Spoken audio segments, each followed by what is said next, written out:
Hello students, welcome back to our English class. This is the second part. This video contains the second part of the explanation of the poem A Photograph. Now in our last video we have seen from these two lines that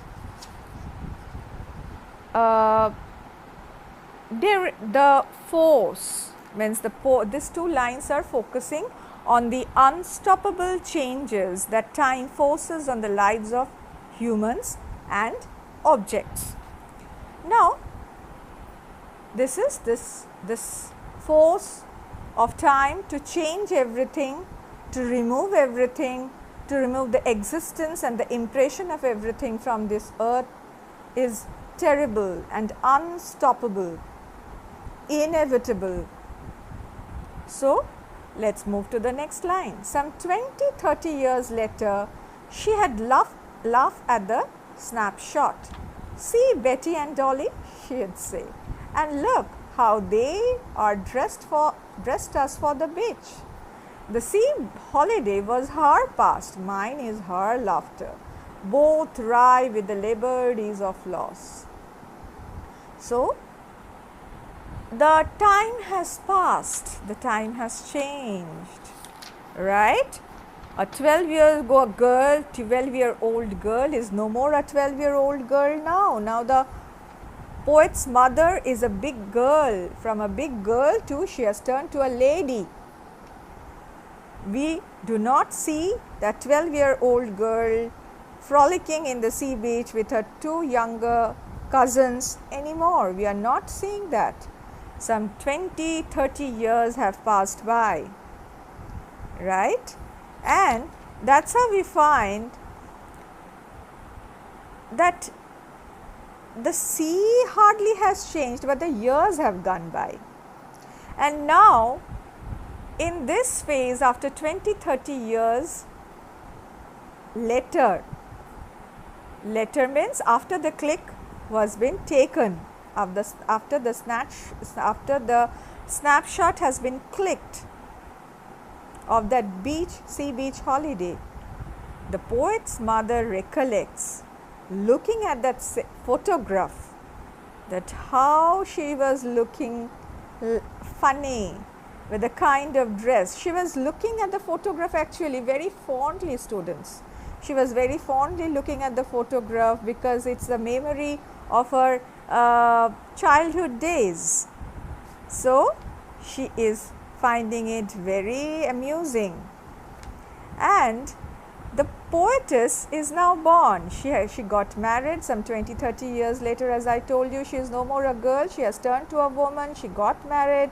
She is the mother of our poetess Shirley Tulson, and the poetess is finding her mother looking at the photograph and finding a lot of muse. Means her mother's face was looking very happy and she was laughing, looking at the photograph to find her a little girl, how she was dressed up, how Betty Dolly are looking like, and overall it's after all a recollection of the memories of her childhood, so she was finding it funny.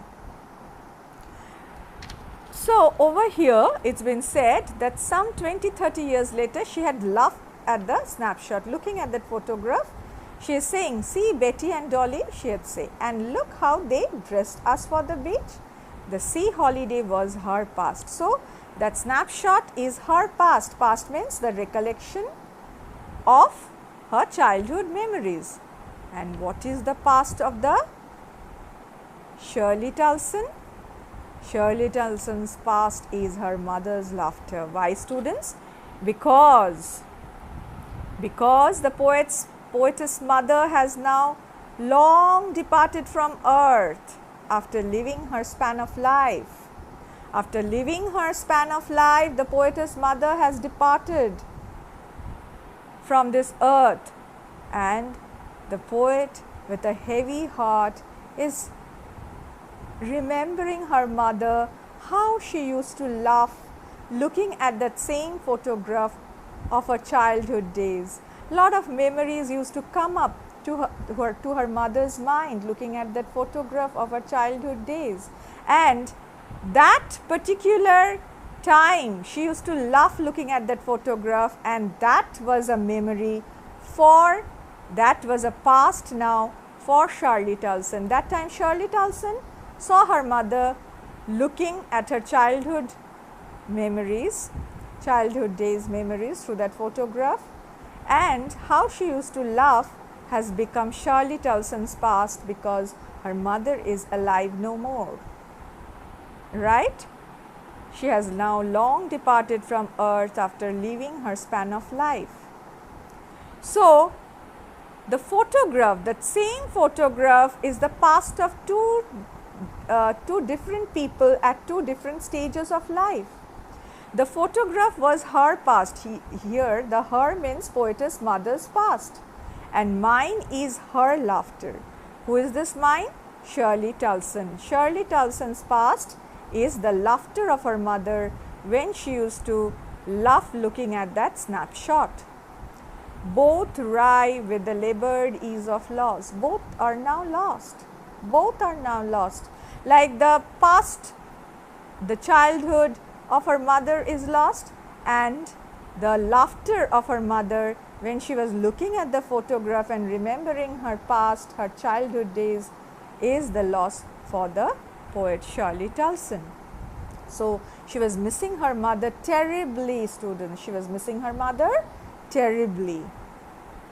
Now, what is happening? Her mother is no more, and she is missing her mother. The silence created by the absence of her mother. Now, the mother is no more, but the laughter is ringing in her ears, and the silence of the laughter practically in the real world is silencing her. That's we are going to find in this stanza. Now she has been dead nearly as many years as that girl lived. So, for example, like if the poetess mother has lived for 40 years, 45 years or 50 years, now that many years have passed that she has died. She is no more with our poetess Shirley Tulson. And of this circumstance, what is this circumstance? That the poetess is missing her mother. Her mother is no more with her. Her mother has passed away, is dead, is no more alive. This circumstance, there is nothing to say at all, means left the poet speechless, heavy hearted, shock stricken, and that pain, that loss, that sense of loss of her mother's absence in her life is silencing her. The silence of the laughter of her mother, because her mother is no more, so that laughter has stopped, has totally silenced, and that has created a vacuum in her life. In that circumstance, she is heavy hearted, pain stricken, and that pain is actually silencing her. So, its silence means the silence of the laughter, the silence of the sound of the laughter is silencing her. Is silencing her means is making her speechless, making her speechless. Right, students? Go through the video, and if any doubt, we will discuss in our next class.